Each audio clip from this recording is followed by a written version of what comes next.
जय हिंद साथियों, डॉक्टर संग्राम पाटिल इंग्लैंड से बात कर रहा हूँ। साथियों, हाल ही में आरएसएस के प्रमुख मोहन भागवत इन्होंने एक बयान दिया है कि 10-15 साल में हम अखंड भारत बना चुके होंगे। तो ये एक्चुअली बीच बीच में ये जो मोहन भागवत जी है ये ऐसे बयानबाजी करते रहते हैं।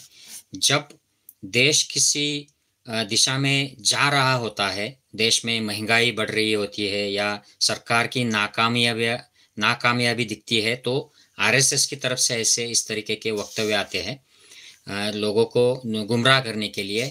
तो मुझे कभी कभी ऐसे लगता है कि इनको कुछ ओरिएंटेशन है या नहीं। हमारे मेडिकल साइंस में एक हम लोग टेस्ट करते हैं कि पेशेंट ओरिएंटेड है क्या, टाइम प्लेस पर्सन में ओरिएंटेड है कि नहीं है। इनको अपने बीते हुए काल की या आज के वर्तमान काल की कुछ सजगता है, इनको कुछ उसके बारे में वो अवेयर है या नहीं है। इससे हम पता लगाते हैं कि उनका दिमागी हालत कैसी है। तो ये अखंड भारत का मुद्दा लाते हैं और हिंदू राष्ट्र का मुद्दा लाते हैं, दो चीज़ें आरएसएस के लोग लाते हैं।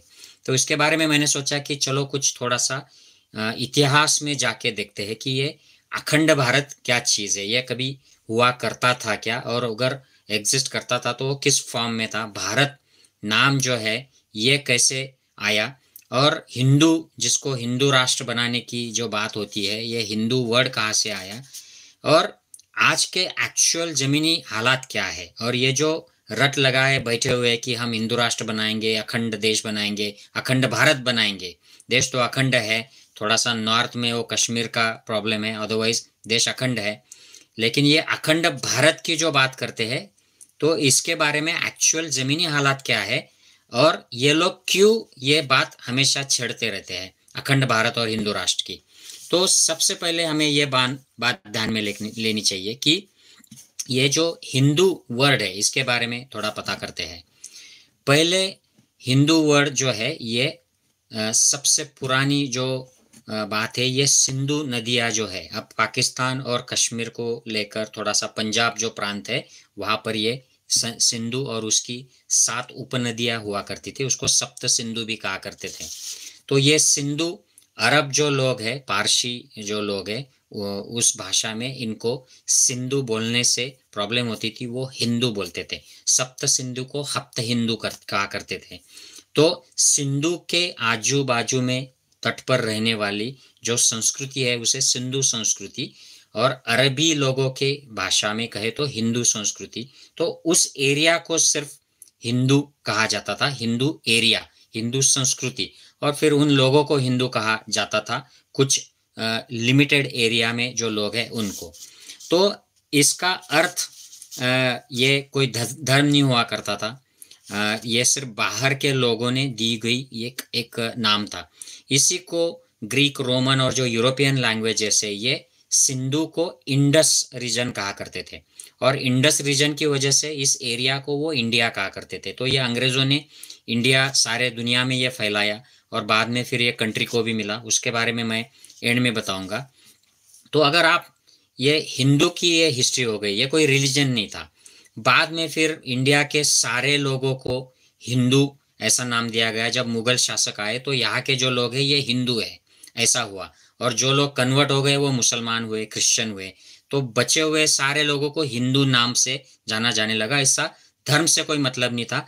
धर्म की हिस्ट्री अलग है। हमारे यहाँ पे वैदिक प्रिंसिपल्स पे के आधार पे धर्म हुआ करता था। वेद मानने वालों को आस्तिक और न मानने वालों को नास्तिक कहा जाता था। फिर ईश्वर मानने वालों को आस्तिक, ईश्वर न मानने वालों को नास्तिक। फिर बुद्धा के समय पर बुद्धा ने जो शील, सदाचार और प्रज्ञा का अभ्यास बताया और उसी को सनातन धर्म बताया।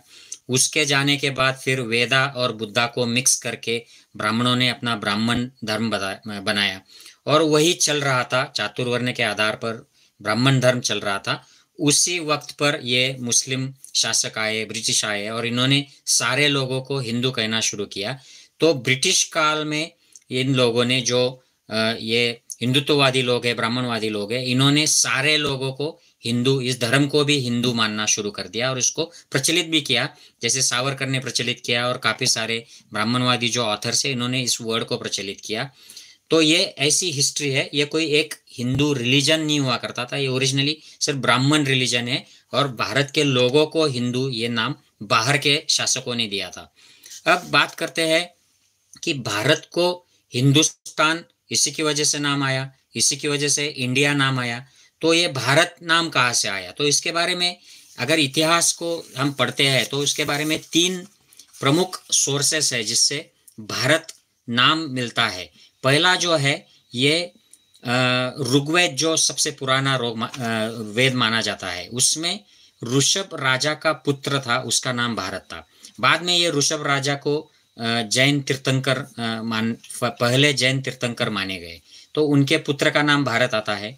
दूसरा जो उल्लेख आता है, रेफरेंस आता है, ये जब आर्य जो लोग थे वो ग्रुप्स में आए थे, और उन्होंने वो वेस्टर्न साइड से आए थे, नॉर्थ वेस्ट से, और इंडिया में, नॉर्थ इंडिया में बस गए थे। तो वो जब व्यास और सतलज नदी को क्रॉस करके पूरब में सेटल हो गए, तो उस एरिया को भरत जनपद ऐसा नाम दिया गया। तो ये एक लिमिटेड एरिया था सतलज और व्यास नदी के पूरब में। ये कोई पूरी भारत भूमि को, ये जो आज जिसको हम भारत भूमि कहते हैं, उसका नाम नहीं था, सिर्फ एक लिमिटेड जनपद का नाम था। फिर बाद में एक महाभारत जो हमारा महाकाव्य है, इसमें दुष्यंत और शकुंतला के पुत्र का नाम भी भरत है। लेकिन जो इतिहास के जानकार है उनके हिसाब से ये जो ऋग्वेद में जो ऋषभ राजा के पुत्र का नाम था, उससे ही ये नॉर्थ इंडिया में एक लिमिटेड एरिया को भारत नाम हुआ होगा, दिया गया होगा, ऐसी मान्यता है। इस पर ज़्यादा लोगों की एकजुटता दिखाई देती है कि ये यहाँ से आया होगा। तो ये लिमिटेड एरिया था भारत। हिंदू, मैंने आपको बताया कि इसका कंसेप्ट क्या था। अब अगर हम भारत देश की व्यापकता का विचार करते हैं, तो सबसे ज़्यादा व्यापक अगर भारत देश किसी राज्य में या किसी राजा के रेजिम में रहा था, तो वो सम्राट अशोक थे सबसे पहले। लेकिन उस वक्त उसको भारत नहीं कहा किया करते थे, उसको जम्बूद्वीप कहते थे। और बुद्ध का जो साहित्य है, जो रामायण और महाभारत के पहले का है, उसमें भी जम्बूद्वीप ही कहा गया है। उसके बाद का जो साहित्य हमें मिलता है, जो अल बिरोनी मोहम्मद गजनी के साथ आया, मोहम्मद गजनी के साथ आया था ये, तो उसकी एक किताब है, बड़ी फेमस हिस्टोरिकल किताब है, और उसका नाम है किताब अल हिंद। इस किताब में भी वो हमारी जो भूमि है उसका नाम जम्बूद्वीप है ऐसे बताता है। इसका मतलब यह है कि बुद्धा के टाइम से लेकर 11वीं 12वीं शताब्दी तक, सेंचुरी तक, इसका नाम जम्बूद्वीप हुआ करता था, इस पूरे भारत, जो आज भारत भूमि है उसका। तो सम्राट अशोक, फिर सम्राट अशोक जो थे वो मौर्य सम्राट थे। सम्राट कनिष्क जो कुषाण डायनास्टी के सम्राट थे, उनके ज़माने में भी भारत भूमि जो है काफ़ी बड़ी विस्तारित हुई थी। उसके बाद 17वीं सदी में जो औरंगजेब आया, उस ज़माने में भारत काफ़ी, अगर हम मॉडर्न हिस्ट्री, मीडियावल हिस्ट्री की बात करें, तो औरंगजेब के ज़माने में ये बहुत बड़ा साम्राज्य था। फिर ब्रिटिश के ज़माने में और ये एक्सटेंड हो गया, क्योंकि उनके अंडर पूरा का पूरा साउथ इंडिया भी आ गया। लेकिन इसमें श्रीलंका नहीं था, इसमें नेपाल नहीं था, ये कभी भी भारत के पार्ट एज सच नहीं थे। जम्बूद्वीप से, भारत से ये अलग राज्य हुआ करते थे रूलिंग के हिसाब से। यहाँ के राजा अलग रूल करते थे, कश्मीर का राजा अलग हुआ करता था, और भारत में भी अलग अलग हिंदू मुस्लिम राजा अपने अपने प्रांत को रूल किया करते थे, जो ब्रिटिश और मुगल साम्राज्य के अंदर उनके मांडलिक हो गए थे, उनके छतरी के नीचे वो आ गए थे। तो ब्रिटिश के बाद, ब्रिटिश जाने के बाद भारत एक पूरा देश हो गया, जो सरदार पटेल और उस वक्त की जो सरकार थी नेहरू जी की, उन्होंने उसको एक पूरा भारत बनाया। उस वक्त की अगर बात करें पार्टीशन की, तो मुस्लिम लीग को पाकिस्तान चाहिए था, लेकिन हिंदू महासभा और आरएसएस को भी हिंदू नेशन चाहिए था, उनको हिंदुओं का राष्ट्र चाहिए था। तो उनका एक दूसरे के साथ किस प्रकार का यूनियन था, ये अलग मुद्दा है। ये सबको मालूम है हिस्ट्री में कि मुस्लिम लीग और हिंदू महासभा कैसे एक दूसरे को सपोर्ट करते थे, और उनको अपने अपने धर्म के हिसाब से राज्य चाहिए थे, ये सबको मालूम बात है। तो अखंड भारत जिसे कहते हैं, कि इनकी जो कल्पना है, इनके जो फोटो सर्कुलेट होते हैं आरएसएस बीजेपी के आईटी सेल के द्वारा, या उनके जो सपोर्टर्स होते हैं, ये इसमें अफगानिस्तान, पाकिस्तान, नेपाल और चाइना का भी कुछ पार्ट, और श्रीलंका, ये सब लेते हैं। एक्चुअली इस तरीके का भारत कभी नहीं था, उसे भारत भी नहीं कहा करते थे, ये जम्बूद्वीप हुआ करता था। लेकिन अगर हम हिस्टोरिकल इसका कोरिलेशन करें तो सम्राट अशोक के ज़माने में सिर्फ ये सब फैला हुआ था, और उस वक्त हिंदू या ब्राह्मण धर्म का कोई मतलब ही नहीं था, क्योंकि सम्राट अशोक ये सनातन बुद्धा ने जो धम्म सिखाया है उसको फॉलो करता था और उसी का प्रचार करता था। उसके बाद में अगर हम देखें कि कुषाण डायनास्टी का किंग कनिष्का है, उसका भी वो सेक्युलर किंग था, वो वैदिक लोगों को भी सपोर्ट करता था, लेकिन वो बुद्धिस्ट किंग था, वो बुद्धा को फॉलो करने वाला था। और ये जो स्तूप बने हैं, ये काफ़ी सारे पुराने ज़माने के जो मोनूमेंट्स मिलते हैं आज भी पाकिस्तान और पेशावर उस एरिया में, ये उसी के ज़माने में है। गंधारा स्कूल ऑफ आर्ट उसी के ज़माने में हुआ था। तो उस वक्त भी ब्राह्मण या हिंदू रिलीजन का कोई रिलेशन नहीं था कि पूरे भारत भर का वो रिलीजन है या पूरे भारत भर में फैला है, ऐसी कोई बात नहीं थी। औरंगजेब के ज़माने में तो इस्लामिक राजा था, वो इस्लाम को मानने वाला था, लेकिन उसके ज़माने में भी काफ़ी सारे हिंदू राजा हुआ करते थे और उनके छोटे छोटे राज्य थे, लेकिन मेन जो राज्य था वो औरंगजेब का था। ब्रिटिश के राज में ऐसी कोई बात नहीं थी कि ये हिंदुओं का है या मुसलमानों का है, क्रिश्चियनों का है। और स्वतंत्र भारत तो ये सेक्युलर स्टेट है, ये हिंदू राष्ट्र हो नहीं पाया, इसलिए गांधी जी को गोडसे ने मरवा दिया, उनका खून कर दिया, और वो स्वतंत्र भारत का वो पहला अतिरेकी था कि जो भारत को सेक्युलर राष्ट्र बनाने से उनको खुशी नहीं हुई थी, उसको गोडसे को।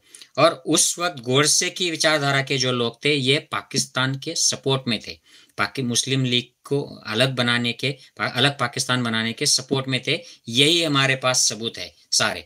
तो ये हो गई बात भारत की, स्वतंत्र भारत की। अखंड भारत नाम की कोई चीज़ ही नहीं थी, ये अलग अलग राज्य थे, और जो भी बड़ा भारत हुआ करता था उसमें कोई हिंदू या ब्राह्मण धर्म का कोई उसमें संबंध नहीं था। लेकिन ऐसी बात होने के बावजूद इस देश को भारत नाम आ गया। इसके पीछे कुछ हिस्टोरिकल कारण है, और फिर हमारी जो संविधान सभा 1948-49 में जो मीटिंग्स हुई हमारे लीडर्स की उस वक्त के, तो उन्होंने इस पर विचार किया और फिर इंडिया जो फेमस नाम था उस वक्त का वो दिया गया, और सेकंड नाम, ताकि इसके हिस्ट्री में काफ़ी सारे रेफरेंसेस थे, तो वो एक नाम देश को दे दिया गया। तो भारत, उसके पहले भारत नहीं था, ऐसे पूरे देश को भारत नहीं कहा जाता था, इंडिया कहा जाता था 100-150 साल तक। फिर हिंदुस्तान कहा, ये भी दूसरा एक नाम था। और भारत जैसे हम स्वतंत्र हुए तो हमारे पूर्वजों ने उसको भारत ये दूसरा नाम भी दिया, इसीलिए इंडिया दैट इज़ भारत, ऐसे हमारे संविधान में भी है। तो इसके बावजूद और कुछ नाम का उल्लेख होता है जो मैं कर देता हूँ, नहीं तो जो लोग ये वीडियो सुनते हैं वो बोलते हैं आपने तो कहा ही नहीं कि उसको ब्रह्मवर्त कहते थे, उसको ब्रह्मर्षि देश कहते थे, मध्य देश कहते थे। ये नाम भी मनुस्मृति में आए हैं, आर्यावर्त का भी उल्लेख आता है सूत्र साहित्य में। तो ये सारे नाम है और इनसे भारत और इंडिया बन गया। तो ये हमें ये बताते हैं कि अखंड भारत ऐसी कोई चीज़ नहीं थी। ये सब आरएसएस वाले लोग जो है ये, इन्होंने अभी ये पिछले कुछ सालों में, दशकों में ये सामने लाया है, लोगों को गुमराह करने के लिए, नौजवानों को बताने के लिए कि हम पाकिस्तान, ये कश्मीर, पाक ऑक्युपाइड कश्मीर, ये सब एक साथ जोड़ने वाले हैं और ये सब हमारा होने वाला है, ये सब हिंदू राष्ट्र होने वाला है। साथियों, मैं ग्लोबली रहता हूँ, मैं काफ़ी सारे मुस्लिम राष्ट्र के जो लोग होते हैं उनसे भी, उनके साथ काम करता हूँ यहाँ पर, और उनसे जब बात होती है इंडिया, पाकिस्तान, अफगानिस्तान या बांग्लादेश, नेपाल, श्रीलंका, तो ये लोग अपने अपने देश के प्रति काफ़ी स्वाभिमानी है, उनको बड़ा लगाव होता है अपने देश के प्रति। तो पाकिस्तान तो एक न्यूक्लियर स्टेट है, बड़ा स्ट्रांग नेशन है। बांग्लादेश एक स्ट्रांग नेशन है। नेपाल, हमारा देश कहता था कि चाइना को लाल आँख दिखानी है, लेकिन नेपाल भी हमको लाल आँखें दिखाता है, और they are also proud Nepalis, proud Sri Lankans. अपना अपना देश होता है, इनको हम कैप्चर करके हम अखंड भारत बनाएंगे, ऐसी सोच, मतलब यू आर डिसोरिएंटेड। आपको पता नहीं है कि आप कौन से काल में जी रहे हैं, आपको पता नहीं है कि ये रियलिटी क्या है और क्या आप बता रहे हो, क्या प्रोपोगेट कर रहे हो, आप डिसोरिएंटेड हो, यही मैं कहूँगा। ज़्यादा मैं बैड वर्ड्स नहीं यूज़ करना चाहता हूँ इसके बारे में। तो ज़मीनी हालात ये है कि आज हमारे कश्मीर में, जो पाक ऑक्युपाइड कश्मीर भी है, चाइना ऑक्युपाइड भी है, उसको अक्साई चीन कहते हैं, इन प्रांतों में हमारी कोई पहुंच नहीं है। ये बात तो छोड़ दो, लेकिन हमारा जो कश्मीर है उसमें भी हमने, हमारे कश्मीरी जो भाई है उनको हिंदू मुसलमान में इतना बदनाम कर दिया है, उनके खिलाफ वातावरण तैयार कर दिया है कि वो नाराज हो गए हैं। और ये अब नहीं हुआ है, 1990 में जब आरएसएस के राज्यपाल थे, जब बीजेपी सपोर्टेड केंद्र में गवर्नमेंट थी, उस वक्त ये कश्मीर का माहौल बिगाड़ा गया। वाजपेयी साहब के ज़माने में भी काफ़ी सारे आतंकवादियों को छोड़ा गया बदले में, जो कंदाहार का जो हाईजैक हुआ था एयरपोर्ट उसमें। और मोदी जी ने तो कश्मीरियों को, वहाँ के हमारे मुसलमान नागरिकों को इतना बदनाम कर दिया है कि वो सरकार से, भारत से अब दूर हो गए हैं। तो हमको हमारी बॉर्डर्स ही नहीं संभाली जा रही है। चाइना के जो वहाँ से आक्रमण हो रहा है हमारे यहाँ पर, अभी चाइना ने जो पैंगोंग लेक है उसके ऊपर ब्रिज बना दिया है जो इलीगल है, उसके बारे में आरएसएस एक वर्ड भी नहीं बोलता है, बीजेपी गवर्नमेंट एक वर्ड नहीं बोलती है, मोदी जी कुछ नहीं बोलते हैं। फिर वहाँ पे उन्होंने मोबाइल टावर्स बना दिए, वहाँ पे पक्के गांव बन रहे हैं, जो हमारा इलाका हुआ करता था उसमें ये सब वो बना रहे हैं और अंदर अंदर आते जा रहे हैं। इसके बारे में आरएसएस चुप बैठती है और बात करती है अखंड भारत की। तो क्यों करती है? जमीनी हालात जो है वो कुछ और बता रहे हैं, लेकिन आरएसएस कुछ और ही बता रही है। तो ये क्यों करते हैं? ये इसलिए करते हैं कि इनके मन में डर है, इनको डर है कि सत्ता हाथ से ना चली जाए, हम हार ना जाए। और ये डर क्यों है? क्योंकि ये जो प्रोजेक्ट कर रहे थे खुद को कि हम देश को अच्छे दिन लाएंगे, हम देश को आधुनिक बनाएंगे, आमदनी बढ़ाएंगे, रोजगार बढ़ाएंगे, पेट्रोल डीजल की कीमतें कम करेंगे, गैस कम करेंगे, हम सब अच्छा करेंगे, ये सब फेल हो गया है।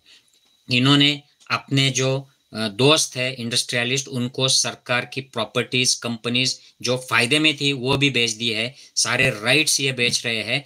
और देश के हालात ऐसे हो गए कि इनके सामने अब हिंदू मुस्लिम करने के सिवाय कोई चारा ही नहीं बचा है। इसीलिए ये राम के नाम से, जो हनुमान के नाम से जो धार्मिक उत्सव होते हैं, भाईचारा बढ़ाने के होते हैं, इन दिनों पर ये बच्चों के हाथ में तलवारें, चक्कू देकर उनसे माँ के बारे में गालियाँ दे, इनके मुंह में ये दे रहे हैं और ये वातावरण खराब कर रहे हैं। और इनका एक ही मकसद है कि इसको हिंदू मुस्लिम बनाया जाए, ताकि जो हिंदू मानने वाले लोग हैं जो बहक जाते हैं, ये उनके पाले में सीधे वोट्स डाल दे और 2024 को ये फिर से चुनकर आए। बस इसी एजेंडे को आरएसएस अब सपोर्ट कर रही है। आरएसएस ये राष्ट्रभक्ति, राष्ट्र का हित, ये जब उनका राष्ट्रवाद, ये जो सारे जो मुद्दे होते हैं, ये सब अब मोदी जी को फिर से सत्ता में लाने के लिए इन्होंने कॉन्सेंट्रेट कर दिए है, क्या चैनलाइज कर दिए है, बाकी और इसमें कुछ नहीं है। मैं आशा करता हूँ कि अखंड भारत, हिंदू राष्ट्र, इनकी असलियत क्या है, इनके हिस्टोरिकल पर्सपेक्टिव क्या है, और आरएसएस की जमीनी हालात क्या है, आज के देश के जमीनी हालात क्या है, और आरएसएस इन चीज़ों पे क्यों बार बार ये जाप करती रहती है, अखंड भारत, हिंदू राष्ट्र। ये आपको मैं समझा पाया हूँ। अगर आप मेरी बात से सहमत हो तो आप अपने दोस्तों में, रिश्तेदार में भी ये वीडियो शेयर कीजिए। जय हिंद सर।